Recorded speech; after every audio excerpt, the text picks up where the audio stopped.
Sa pong napakainam na hangarin na manatili sa piling ng Panginoon. At ang nananatili sa piling ng Panginoon ay nagiging wise. Napupuno tayo ng wisdom, nagiging maayos ang pamumuhay, at nagiging very fruitful ang lahat ng ating ginagawa. Wisdom is what we need to maximize gains in life. Wisdom is what we need to minimize losses. Wisdom is what we really need to maximize safety, para tayo po'y nabubuhay ng may katiyakan. Sa patuloy po ng pag-aaral natin ng Book of Proverbs, we're going to look at chapter 4 today. At ang pamagat ng ating pag-aaral, How to Maximize Safety, and other timely lessons from Proverbs chapter 4. Heavenly Father, we pray that you may be our speaker today. Continue, Lord, to make your presence felt by all of us. Salamat sa kalayaang sumamba sa inyo. Salamat, Lord, that you have given us physical freedom to be here, to be healthy, to be able to walk and move about, be able to hear your word wherever we are. Salamat, Lord, sa capacity for hearing, for being able to move, to go to where your word is being preached, and to listen to whatever medium you are using to preach to us. Salamat, Panginoon, sapagkat kayo ay mapagpala. Salamat, Lord, sa aming tinatangkilik ng mga kabuhayan. Salamat, Lord, for another day of life where we can celebrate your goodness. Lord, marami pong mga tao will not have a usual day today. Nagkakaroon ng napakaraming mga suliranin. Subalit, Lord, it's another day as usual, and it's a great blessing. Salamat, Panginoon, for setting us free to worship you. And we praise you and glorify you, Father, in Jesus' mighty name. And in His name, we ask you, please speak to us.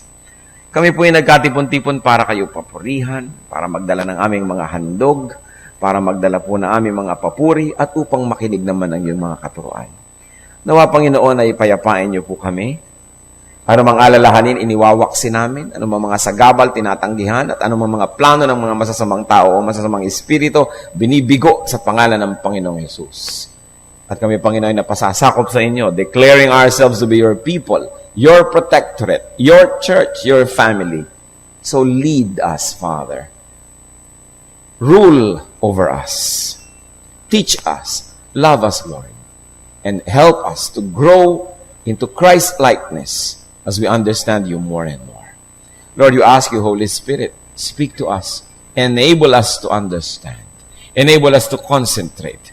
And we reject anything, anybody, any deed that may distract us from your wonderful teaching. Lord, we like to focus ourselves to you alone. Move among us. Heal our lives. Challenge us. Teach us, Father. We seek you in Jesus' mighty name. How to maximize safety and other timely lessons from Proverbs chapter 4. Atin pong basahin ang Proverbs chapter 4 verses 1 to 6. Listen, my sons, to a father's instruction. Pay attention and gain understanding. I give you sound learning, so do not forsake my teaching. When I was a boy in my father's house, still tender, and an only child of my mother, he taught me and said, lay hold of my words with all your heart. Keep my commands, and you will live. Get wisdom. Get understanding. Do not forget my words or swerve from them. Do not forsake wisdom, and she will protect you. Love her, and she will watch over you. At sa pagbasa natin yan, sa pagpapatuloy pamamaya, pagpalain tayo at ipaunawa ng Panginoon ang hiwaga ng kanyang salita. So ano pong isa nating matututunan dito, nuggets of wisdom from Proverbs, is that a son should listen to his father. Of course, needlessly, a daughter should listen to his father, and a son should listen to his mother. Daughter to her father and mother. In other words, figure of speech lang yung son and father. Basta't anak at magulang. At kung babaligtarin po natin yung sinasabing katuruan, na ang anak ay dapat makinig sa magulang, mayroong katuruan din yan na hindi sinabi pero implied that parents are to teach their children. Ano naman ang papakinggan ng anak kung wala namang itinuturo ang magulang? So parents are to teach their children, and children are to listen to their parents. What else can we learn? The children who learn from their parents teach their children in turn. Pag sila na ang naging magulang, ano pong ginagawa nila? Tinuturuan din naman nila ang kanilang mga anak sapagkat sila ay natuto, sapagkat sila ay may nalaman. Sabi nga sa verses 3 to 4, "When I was a boy in my father's house, still tender and an only child of my mother, he taught me and said, 'Lay hold of my words with all your heart. Keep my commands and you will live.'" So natatandaan ng mga anak ang itinuturo ng magulang. Kaya kung minsan pag may mga kumikilos ng mali, itatanong mo, kanina bang anak yan? Hindi ba naturuan? Yan ang ating mga tanong agad. What else can we learn about wisdom? That wisdom protects, especially from harm. Sabi sa verse 6, "Do not forsake wisdom, and she will protect you. Love her, and she will watch over you." So wisdom is the best security. Bakit po wisdom ang best security? Because most dangers, most disasters that people get into are self-made. Bihira sigurong panganib yung nanggagaling sa labas. Maraming panganib galing sa loob. Nalalagay ang tao sa panganib dahil siya ay pabaya, dahil siya ay hindi maingat, dahil siguro siya ay palaaway, dahil siguro mahilig siyang umimbento ng gulo, dahil hindi niya iniingatan ang kanyang sarili, ang kanyang kalusugan. So, siya ang number 1 niyang kalaban. A man's foolishness is his number 1 enemy. Mahirap naman tayong maapektuhan ng iba nang hindi natin pinapayagan. It is very difficult for people to affect us without our consent. Kaya nga tayo napapaaway kung minsan kasi nang aaway tayo o may nang aaway sa atin, pinatulan naman natin, napasuot tayo sa gulo. Maraming mga, kikita mo, crimes of passion, binaril dito, sinaksak doon. Kasi nangangalon niya, nangaagaw ng asawa ng may asawa. O, bakit siya sinaktan ng ganito? Siya binaril lang sarili niyang empleyado kuminsan kasi masyado naman sigurong manakit ng kapwa, ng lalait, nananakit. So, marami tayong problema tayong gumagawa. Kaya ang number 1 security ng tao ay siya maging matalino, maging wise. Kaya wisdom is the best security. And also, wisdom is the best insurance. Sapagkat yung taong wise, nag-iimpok, nag-i-invest, inaayos pati ang future, inihahanda ang sarili sa mga darating na kalamidad. Kaya yung taong marunong, nasa kanya na ang lahat ng uri ng proteksyon. Bihirang-bihira naman yung nalaglagang kakasen ang Skylab galing sa langit, o may bulkan na pumutok, natamaan ka nung batong tumapon mula doon sa Bicol, tumama sa'yo dito sa Maynila. Bihira mangyari yun. Karamihan ng problema natin, tayo rin ang may likha. That's why it is important for parents to impart wisdom to children and for children to listen because wisdom protects. Proverbs 4, verses 7 to 9, as we continue to read, "Wisdom is supreme, therefore, get wisdom. Though it cost all you have, get understanding. Esteem her, and she will exalt you. Embrace her, and she will honor you. She will set a garland of grace on your head and present you with a crown of splendor." So ano po daw ang sinasabi dito? Attain wisdom because attaining wisdom is worth all the effort. It is worth all the cost. Bakit daw? Binibigyan daw niya ng honor yung mga tumatanggap ng karunungang ito. So binibigyan ka ng garland on your head, crown of splendor. Ibig sabihin lang sa figure of speech, a symbol for recognition, for honor, for glory.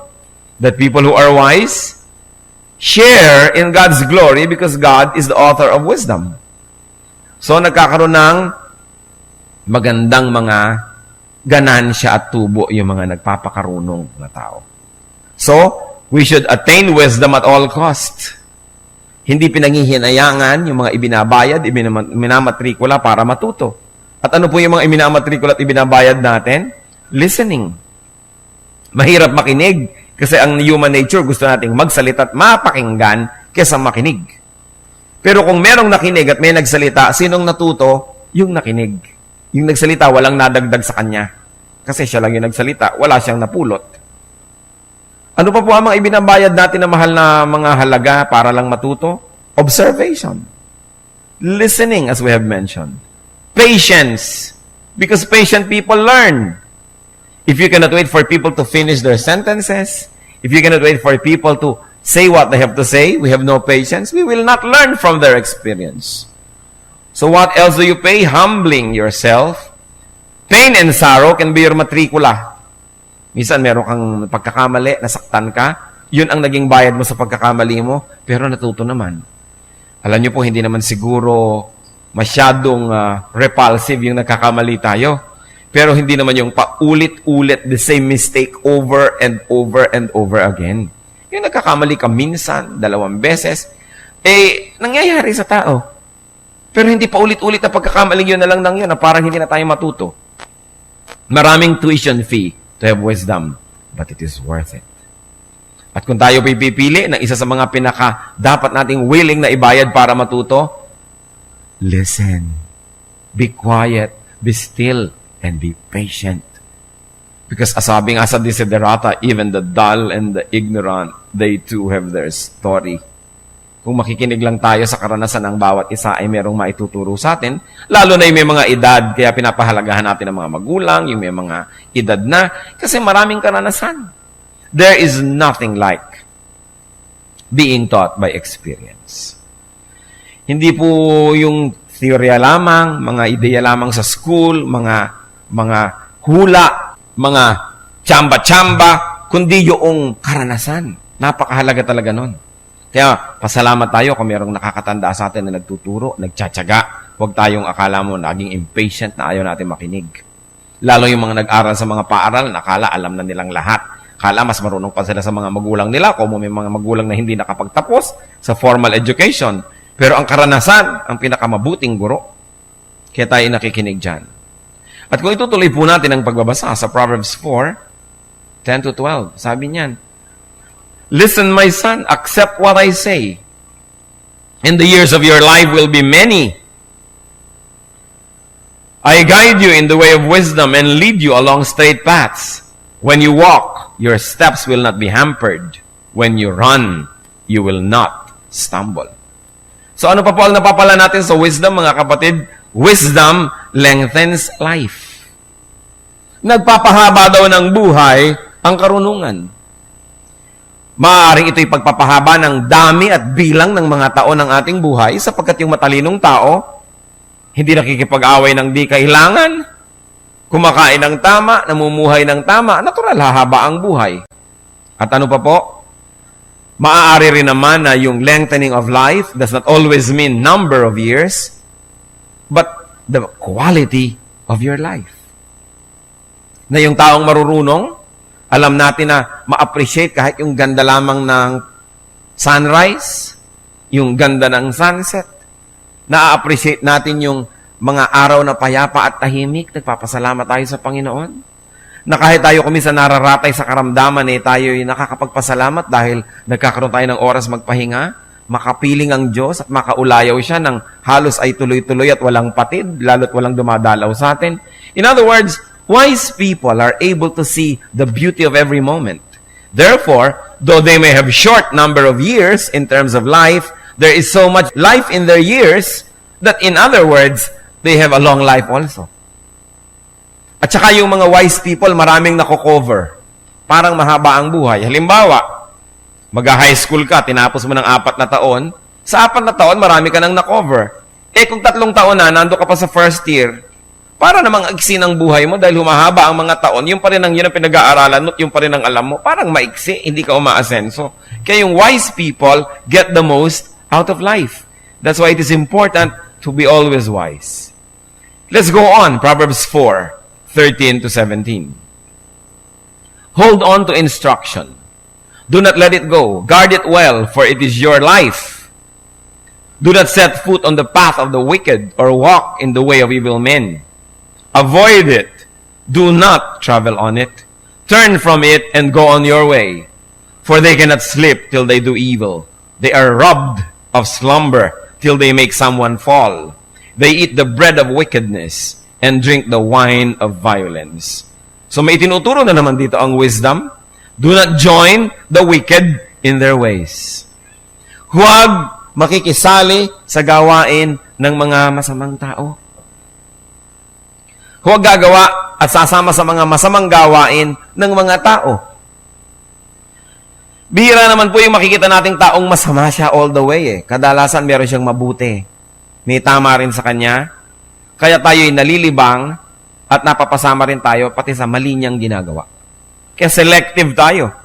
Pag yung tao mabuti, kasama natin siya sa ginagawa niyang mabuti, hindi ibig sabihin sasama tayo sa lahat ng ginagawa niya kahit may mga bahagi na doon na hindi mabuti. Kinakailangan. Itinuturo, sabi, anak, huwag kang sasama sa mga gumagawa ng masama. Of course, there is also another unsaid there, mga magulang. Paano natin sasabihin sa mga anak natin na huwag kang sasama sa gumagawa ng masama kung nakikitang gumagawa tayo ng masama? O kaya, there is another unsaid. Pag sinasabi natin huwag kang sasama sa gumagawa ng masama, dapat nagbibigay tayo ng alternative, ng choice, na meron tayong itinuturo at ibinibigay sa kanilang pagkakataon na makasama sa paggawa ng mabuti. It is not enough that you should stop children from doing wrong, but you should also guide them and lead them and provide them with avenues so that they could do what is right. Halimbawa, pag sumasaway tayo ng bata, ginigiba niya halimbawa ang isang bagay. Hindi lang sasabihin natin, huwag mong sirain yan. Dapat binibigyan natin siya ng ito, buuin mo ito. Kasi pipigilin mo yung bata sa paggawa ng ginagawa niya, wala ka namang ibibigay na ibang gagawin, edi pagtalikod mo, itutuloy na naman niya yung ginagawa niya kasi wala tayong ipinalit. Kaya mahalaga, may ipinapalit po tayong tama. Kaya pag pinipigil natin isang tao, tumigil ka ng paggawa ng masama, bigyan natin ng magagawang mabuti. Kaya nga sa church, tayo po ay hindi tumitigil ang kaiisip ng mga magagawa ng mga tao. Hindi lamang dahil gusto ng church na gamitin ang mga tao at pakinabangan sila, hindi po. Although that is not bad because we are serving the body of the Lord. But many activities of the church are meant not only to use the people, but so that the people would do something good so that they have a choice and they will be able to stop doing something wrong. Halimbawa, tatanungin ko kayo kung wala kayo sa church ngayong minutong ito, ngayong oras na ito, kung di kayo nakikinig ng salita ng Diyos at sumasamba sa oras na ito, ano kaya ang ginagawa nyo? Kaya pinupuno natin ng activities ang mga anak ng Diyos. Meron tayong midweek activity, merong prayer, merong worship maghapon, merong pagtulong sa mahihirap, merong mga medical missions tayo, meron tayong mga pag-develop ng ating mga talent, may mga artistic pursuits, meron tayong mga pag-aaral, at nang maubos ang oras natin sa paggawa ng tama. Because if the devil finds you idle, he will put you to work. And an idle mind is the devil's workshop. Kaya mga youth, tinatantad natin ng activity, sige, tumugtog kayo dyan, mag-practice kayo, mag-concert kayo, mag-drama kayo, para una, natututo sila sa kanilang ginagawa, at pangalawa, hindi sila nakaka-oras na magpakalat-kalat sa mga sulok-sulok at gilid-gilid. Dahil, nilikha tayo ng Diyos na talagang mahilig may gawin. Dahil ang Diyos, nakita nyo, pagbukas ng tabing, unang kabanata ng Biblia, anong nakita natin na ginagawa ng Diyos? Nagtatrabaho. Kini-create niya ang mundo, inaayos niya ang lahat. So, 6 days siya nagtrabaho, ikapito nagpahinga. Ganun din, kapag tayo nilikha ng Diyos sa kanyang wangis, mahilig din tayong may gawin. Ngayon, yung mga bata na walang magawa sa bahay, wala kayo kasing ipinapagawa. Wala silang trabaho, wala silang responsibilidad. Dilipad ng lipad, naiinip, nabobor. Pag tinanong mo, kumusta ka? Bored. How is life? Boring. Walang magawa. Bigyan nyo ng magagawa. Hindi nyo ba napansin? Karamihan ng mga taong naging kay titino, kayo husay, magagaling, mga achievers. Yung nung bata sila, tinambakan ng mga magulang ng gagawin. Yung nag-aaral lang at gumagawa ng assignment, nag-aalaga pa ng kapatid, naglalaba pa. No? Yung mga andami-dami, maglilinis pa ng bahay, uuwi pa ng bahay, magpapakain ng baboy. Pagkatapos at saka pa lang makakapag-aral. O kaya nagtitinda ka sa palengke kasi meron kayong pwesto sa palengke o may tindahan kayo, trabaho ka ng trabaho. Yun ang karamihan nagiging mga mabubuting anak. Pansin niyo? Yung mga pirmi na lang nakatunganga at walang mga ginagawa at mga spoiled. Tingnan ninyo kung ano naging mga bunga. Kung mga mabubuti bang anak, mga maalalahanin ba, mga mapagmahal bang mga anak. There is something miraculous about work. Because work produces character. Kaya binibigyan natin ng magagawa kahit kayo may mga kasama sa bahay, meron kayong mga household help. Kailangan ng mga bata may mga responsibilidad. Kasi puro nakatungangan na lang, walang magawa. Makikita ni Satan, walang ginagawa. Sabi, hoy, halika, bibigyan kitang magagawa. Kaya dapat po umaattend tayo ng mga church activities. Yung pagod na kayo para kayo mga pinukpok na dalag pag uwi niyo sa bahay, tulog na kayo. Ang taong tulog, hindi na nagkakasala pa. Yung mga tao hindi mga pagod, hindi ngayon pabiling-biling sa higaan, nag-iimbento ng mga magagawang kasalanan kasi hindi makatulog. Kaya mahalaga, pagod. Kumusta kayo? Kayo po ba involved sa mga church activities? Aba, ang church na ito hindi na uubusan ng activities na ino-offer sa lahat ng taong willing na may gawin. Pero nasa sa inyo pa rin yun kasi hindi naman kayo pwedeng pilitin. It's a free country. May free will tayo. Diyos man ay hindi namimilit sa atin. Kaya kahalaga, wise ang tao.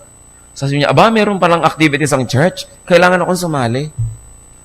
Una, kasi kailangan ako dyan. Pangalawa, kasi kailangan ko yan. Importante.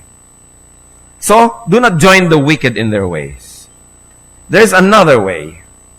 Proverbs 4:18-19. The path of the righteous is like the first gleam of dawn, shining ever brighter till the full light of day. But the way of the wicked is like deep darkness. They do not know what makes them stumble. What can we learn? Righteousness gets better over time. What do we mean? Tulad daw yan ng bukang liwayway, habang tumatagal, mas gumaganda, mas lumiliwanag. Hindi tulad ng paglubog ng araw, patagal ng patagal, pawala ng pawala, padilim ng padilim. Ang mga mabubuti daw pong gawa ay parang bukang liwayway. Naranasan niyo na ba na meron kayong ginawang mabuti pero hindi kayo na-appreciate agad? Hindi kayo naunawaan agad? Pero pag tagal-tagal ng panahon, naunawaan nilang tama pala yung ginawa ninyo, mabuti pala. Habang tumatagal, mas na-appreciate kayo, mas gumaganda yung inyong record. Pero nasubukan niyo na bang makagawa ng mali na sa biglang tingin, akala nila maganda. Pero pag tagal, na-discovering mali pala, papangit ng papangit. Katulad halimbawa yung mga nasasangkot dyan sa mga scams, sa mga racket, sa biglang tingin, ang ganda, pero habang tumatagal, nalalaman mo, hindi pala, papangit. Pero yung nag-i-invest sa tama, habang tumatagal, tumutubo, nakikita mong maganda. At ganyan daw po ang righteousness. It gets better over time. Kaya mabuti na i-impart natin sa ating sarili, sa ating mga anak, sa ating nakakabata sa atin, sa mga tinuturuan natin, to be righteous. Righteousness is not always instantly and readily appreciated, but it's like the sunrise. Hindi pwedeng iwasan ang pagkalat ng liwanag. At pag kumalat yon, nagkakaalam-alam kung ano ba talaga ang ano dahil maliwanag. Kaya mabuti po ang itinuturo natin sa ating mga anak, sa ating sarili, puro paggawa ng matuwid. Sapagkat ang paggawa ng matuwid, habang dumadaan ang oras, lalo kang nabibistong matuwid ka pala. Lalong nalalamang tama ka pala, napuprove that you are right. Therefore, it is a good investment. What is a bad investment in life? Wrong deeds. Lahat ng paggawa ng mali, pangit na investment yan. Halimbawa, may bata, minaltrato nyo ng maliit. Kung maliit pa siya, hindi naman siya nakakapag-isip na minamaltrato siya. Hindi niya uunawaan na inaapi nyo pala siya, na siya pala pinagkakaitan ninyo ng mga mabuting bagay. Pero pagdaan ng panahon, parang sunrise, liwanag ng liwanag ang isip niya, malalaman niyang inapi nyo pala siya, kinawawa nyo pala siya. Kaya haharap din kayo sa kanya pagdating ng panahon. Kaya mabuting investment yung paggawa ng mabuti. Walang paggawang mabuti ang nasasayang. Kaya ano pong itinuturo natin sa mga bata? Gumawa ka ng mabuti. Hindi yung smart ka kasi isahan mo yung kapwa mo. Dayain mo. Manalo ka ngayon pero bukas malalaman nilang hindi ka pala matuwid. Talo ka rin bukas and forever. Gumawa ng tama. Isa yan sa mga isang pinakamagandang maipapamana natin sa ating mga anak. Kahit sa biglang tingin, sa panukat ng mundo, mukha tayong natalo, mukha tayong talunan, pero tama ang ginawa mo, imposible ka maging talo because righteousness is what God is all about. And God is on our side. So righteousness gets better over time. Proverbs 4:20-22. My son, pay attention to what I say. Listen closely to my words. Do not let them out of your sight. Keep them within your heart. For they are life to those who find them, and health to a man's whole body. So wisdom promotes physical health. Tulad nga ng nabanggit na natin. Napakarami nagang sakit ang nakukuha sa smoking. Gaano karami bang wisdom ang kailangan ng tao para niya ma-realize na yon ay masama sa kanyang katawan? Bakit patuloy pa rin niyang ginagawa? Kahit nga mga advertisements na nagbabayad ng mahal, sa dulo, sasabihin pa rin, government warning, cigarette smoking is bad for your health. The same parties that advertise their product will say at the end that it is bad. Gaano karaming karunungan ang kailangan ng tao para ma-realize na hindi siya dapat manigarilyo?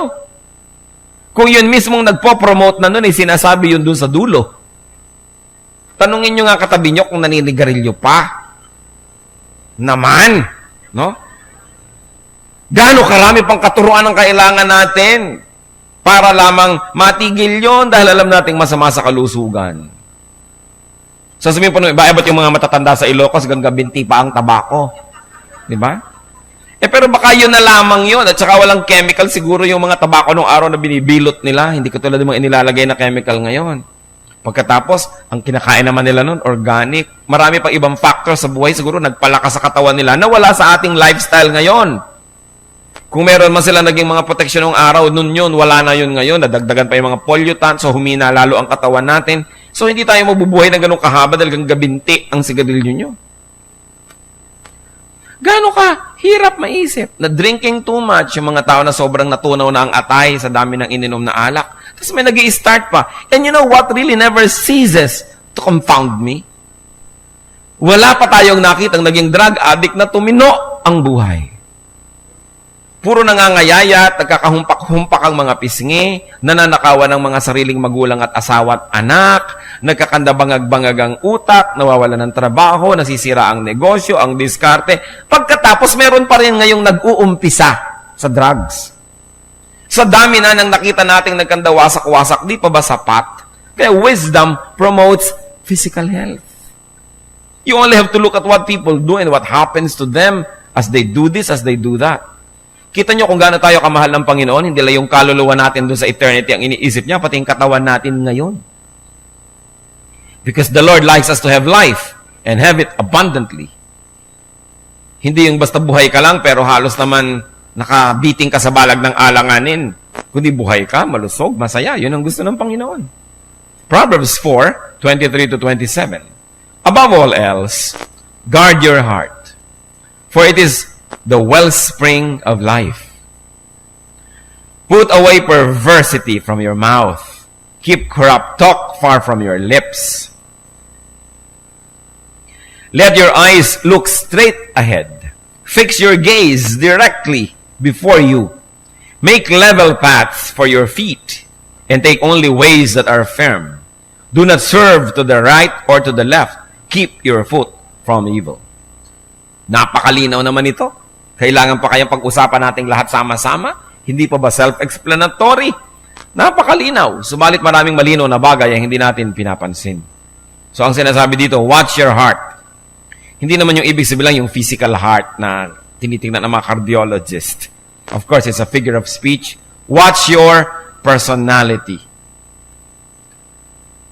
Ang ating pagkatao, ang uri ng ating pangungusap, ang mga salitang lumalabas sa ating bibig, napakahalaga daw noon. Get rid of perverse speech and talk. Sabi nga, a loose tongue often gets its honor in a tight place. Kaya napakaraming gulo, napakaraming hirap ang nasusuong ng tao dahil sa kanyang katabilan. Dahil sa kanyang mga pagsasalita, pamimintas kay ganito at kay ganyan, pagsasalita ng mga masasakit, napapasuong tayo sa gulo. At sinabi, fix your eyes on what is ahead. Focus on what is ahead, focus on the future, focus on godly goals.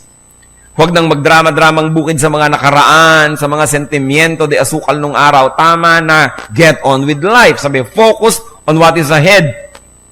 Kasi kung nasayang na nga ang ilang taon nyo nung nakaraan dahil umiyak-iyak kayo, dahil kawawa kayo, tuwing inaala-alala nyo pa yon, nadadagdagan pa yung nasasayang kasi yung oras ngayon na ginagamit nyo sa pagmumukmok, nasasayang na naman, dumadami ang inyong kalugihan. Sabi, get on with life. Lahat ng tao merong nadaan ng mapait, masakit, mahapdi. Pero kung babalik-balikan nyo yan, hindi nyo papatawarin yung mga taong nagkamali sa inyo, nagiging kayong mga bilanggo ng nakaraan. So be free, look ahead and get on with life. At ang sinabi pa, watch your walk. Importante yung sinasabi dyan na watch your walk. No? Ang sinasabi dyan ay take only the ways that are firm. And I want to focus on this very important message. Take only ways that are firm. So you have to watch your walk. In other words, maging segurista. Importanteng maging segurista. Take only ways that are firm. Halimbawa, meron kayong tulay na dadaanan, itatanong nyo ba, is it firm? Matibay ba? Kasi baka sa kalagitnaan, malagot, mahulog kayo doon sa tubig na may buhaya. O kaya hindi naman pala malalim, humampas kayo sa mga bato. Kahit na po kayo merong mga sinasakyan, is it firm? Nagbabiyahe kayo halimbawa sa Cannon Road, nagkaroon ng landslide, nagmamadali kayo, gusto nyo tumawid, kahit kapraso na lang yung natira, umuuga-uga pa. Ang tanong mo, is it firm? Baka ako mahulog. Meron kayong sinasandalan, chinecheck nyo naman, is it firm? Aakyat kayo ng hagdan, tinitingnan nyo, is it firm?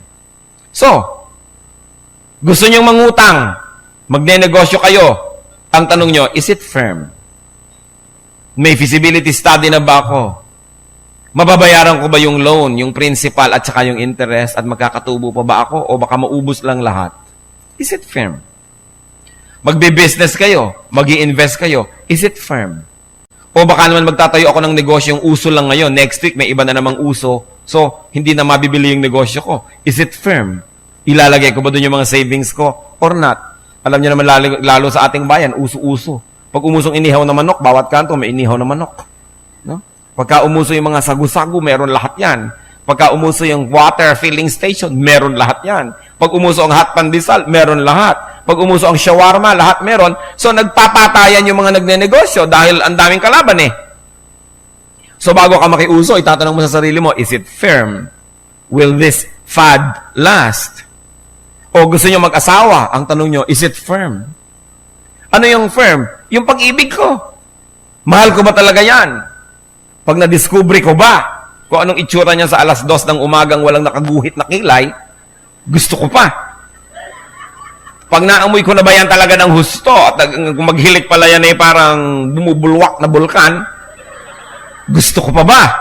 So is it firm? Biruin ninyo, itatalin yung buhay nyo tapos hindi pala firm. Eh bakit mo pinapakasalan yan? Kasi hula. Ang una daw dadaang nakapula, yun na ay nakapula eh. So itatanong nyo, is it firm? Magpapautang kayo, is it firm? Makakabayad ba yan? O kung hindi makakabayad, gusto kong tulungan, bibigyan ko na lang dahil baka hindi makabayad, mahiya sa akin, hindi na magpakita na walang pa ako ng kaibigan. Is it firm? Magtitiwala kayo, ipagtitiwala nyo isang bagay, is it firm? Kumisan may mga ina, iniiwan ng mga anak nilang babae kung kani-kaninong kamag-anak sa bahay para alagaan. Are they firm? Mapagkakatiwalaan ba sila na may inaalagaan silang mga batang, mga inosente? O baka imomolestya nila? Is the decision firm? O mag-asawa, maghiwalay muna tayo sandali, mag-Kuwait ka muna at ako'y mag-Saudi. Pero, is it firm? Firm ba ang ating commitment sa isa't isa? O baka naman ako'y nearest is dearest? Baka pag nalungkot na ako, kahit sinong dumaan, yun na. So, firm ba? Gusto niyo mag-exercise? Are you firm? Kaya ba ng katawan nyo ang ginagawa nyo? Ang dami-dami nagje-jeta, biglang namamatay. O magpapaliposuction ba kayo? Is the procedure firm? Or is your body firm? Kasi may namamatay din sa operating table. Kaya ang tinatanong, sinasabi, take only ways that are firm. Gaano karami pong mga kalungkutan, kabiguan, at mga kasakitan na maiiwasan kung itinatanong lang natin yung, is it firm? Take only ways that are firm. Yan po ang sabi sa verse 26. Take only ways that are firm. Mag-aaral ako ng isang kurso, ito ba talaga ang gusto ko? Is it firm? Firm ba yung pananalig ko sa kursong yan? O mamaya, palipat-lipat lang ko. After 2 years, lipat. After 2 years, lipat. Kasi hindi naman firm eh. Nasasayang ang oras. Firm ba? At sabi, walk straight. No side trips. No wrong turns. Dahil bawat araw na ipinapahiram sa atin ng Diyos, meron dapat na accomplish. Meron dapat na nami-meet na goal. Hindi yung dumaan ng maghapon, walang nangyari. Sayang ang panahon. So the Proverbs teach us to maximize safety. Ayaw ng Diyos na ipinagsasapalaran natin ating buhay. Ayaw ng Diyos na ipinagsasapalaran natin ang ikabubuti natin at ng mga mahal natin sa buhay. So tanong, is it firm? Pag nireview po natin itong chapter na binasa natin, what are the nuggets on wisdom? Anong mga katuroan niya tungkol sa wisdom mismo? That wisdom is to be learned, to be taught, and to be passed on, especially in the house, in the home. Hindi po napapalitan ng school o church yung turo sa bahay. Mahalaga yun. And wisdom protects from harm. Wisdom lengthens life. Wisdom is worth all its cost. And wisdom and righteousness prove its worth over time. Huwag tayo manghihinayang sa paggawa ng tama. Pagdating ng panahon, malalaman din ang lahat na yun ang tama. Kahit sa una, parang napagkamalan tayong mali, na misinterpret, the truth will always prevail. At hindi pinanghihinayangan ang paggawa ng tama. What about nuggets of wisdom that we have learned from this chapter? Sinabi, watch your heart. Watch your personality. Watch your language. Watch your walk. Focus on what's ahead. Focus on the good that is ahead. Walk straight to what is ahead. No detours, no delays. Ang buhay, merong certain length. Meron ding dapat ma-accomplish. Psalm 90, verse 12. Teach us to number our days aright, that we may gain a heart of wisdom. So turuan nyo kaming bilangin ang mga araw, to count the days, but more than to count the days, to make the days count. Huwag masayang ang panahon. And do not walk with wrongdoers. If we don't want our loved ones to walk with wrongdoers, we should provide them with something right to do. At tayo man, we don't want to walk with wrongdoers, humanap tayo ng iba na those who do the right, and we should walk with them. So what new wisdom are we learning? Kasi sabi, dapat we are continuously learning. Hindi dapat na yung utak natin nakakatulog na parang, ayoko na mag-aral, tapos ang pag-aaral ko mula nung nagkolehiyo ko, tama na. Pero ang buhay ay isang paaralan. We should never stop learning. And we should never stop teaching. Hindi ko may edad na tayo, hindi na tayo mag-aaral, hindi na tayo makikinig sa iba, hindi tayo makikinig sa nakakabata sa atin. Kasi may mga alam din yan na hindi natin alam. We should never stop learning. Yan ang ating tungkulin sa Diyos na nagbigay sa atin ng utak na dapat ay laging pinapakain ng bagong karunungan. Kasi hindi naman yan may empatsyo. Napakaraming kayang ilaman ng utak natin. According to studies, wala pa daw 3% ng capacity ng utak ng tao ang laman ng utak. Marami pang pwedeng ilaman. If you are wise and your ways are wise, your life will be better over time. Kaya itatanong din natin sa buhay natin, pabuti ba ang buhay natin o palala? Kasi kung tayo po ay wise, pabuti ng pabuti yung buhay. Hindi naman laging payaman ng payaman, pero ang sinasabi, pabuti ng pabuti. Kahit na yung health natin, hindi naman laging palakas ng palakas kasi natural, humihina pag tumatanda tayo. Pero yung ating perception, yung enjoyment natin ng life, yung kahulugan ng araw-araw, pabuti ba? It's important. Is your way worth appreciating? Do people appreciate you more over time? Because if people don't appreciate you more now than before, ibig sabihin, noong time na before, wala kang itinanim na mabuti, kaya hanggang ngayon, hindi pa rin umuunlad ang pananaw nila tungkol sa'yo. Nakita niyo po yung mga magulang natin na gumawa ng mabuti sa atin. Kumisan, pag bata ka, teenager ka, hindi mo na-appreciate, naiinis ka. Puro utos, puro turo, puro sermon. Pero ngayon, nagtumanda ka na at naging magulang ka na rin, nare-realize mo, ang galing pala ng nanay ko. Tama pala yung tatay ko. Kasi tatay ka na ngayon, nanay ka na, na-realize mong napakahusay ng ginagawa nila noon. So, kung may ginagawa po tayong mabuti 5 years ago, 10 years ago, dapat yung mga kasalamuha natin noon, mas maganda na ang pagtingin nila sa atin ngayon kasi napuprove nilang tama pala tayo noon. Magandang investment po yung paggawa ng mabuti kasi sa pagdaan ng panahon, lalong na-appreciate yon. So, mas appreciated ba tayo ngayon ng ating pamilya, mga kaibigan, kasalamuha kaysa noon? Ibig sabihin, may mga itinanim tayong tama na ngayon palang namumunga. Pero mas bumababa pagtingin sa atin ngayon, mas nagagalit dahil nalamang 10 years ago, nilinlang pala natin sila at ngayon lang nila nakukuha yung bunga. Ngayon lang nila nare-realize. The truth will always come out. Kaya mabuti pong magtanim ng mabuti Sapagkat ang itinanim ay inaani. And how is your language? Is our language truthful? Is our language beautiful? Sabi nga nila tungkol sa language, careful. Dapat maingat. Pag magbibitaw tayo ng salita, tinatanong ba natin, is it firm? Ito bang sasabihin ko tungkol sa kanya, kahit humarap siya sa akin, masasabi ko, is what I'm going to declare firm? Is it truthful? Is it honest? Is it fair that I can repeat it to anybody and in any court in the world? Pero kung may sasabihin ako sa'yo, huy, may sasabihin ako sa'yo, pero huwag mo namang masasabing sinabi ko. Huwag niyo na lang sabihin. Because it is not firm. Pagka nagkabistuhan, nagkahukaya, nagkahalongkatan, mapapahiya pala kayo, aatras pala kayo, sabi niyo, hindi naman yan ang ibig kong sabihin, huwag niyo na lang sabihin. Because it is not firm. The people of God stand on solid ground. Umaraw, gumabi, lumiwanag, dumilim, guminaw, uminit, yung sinabi nyo, mapapatunayan nyo, sasabihin nyo pa rin uli, kasi firm. Hindi lang laging kasi totoo, but it is also because it is fair and it is kind. Ano po sabi ng Colossians 4:6? Let your conversation be always full of grace, seasoned with salt, so that you may know how to answer everyone. Yung nagkakamali tayo sa pagsasalita, sa pagde-declare, kadalos-dalos ang ating mga bibig, kung nung araw, sige, excusable nung araw pa yon. Pero kung hanggang ngayon pareho pa rin, it means we never learned one thing. It means we have been wasting our time all along. Kailangan we become better. Because Christians probably will not get to a stage that they are sinless, but they can always sin less and less and less, so that we become more and more like Jesus. So how is your walk? Are you focused? No side trips? No walking with wrongdoers? Sabi po ng Psalm chapter 1 verse 1. Blessed is the man who does not walk in the counsel of the wicked, or stand in the way of sinners, or sit in the seat of mockers.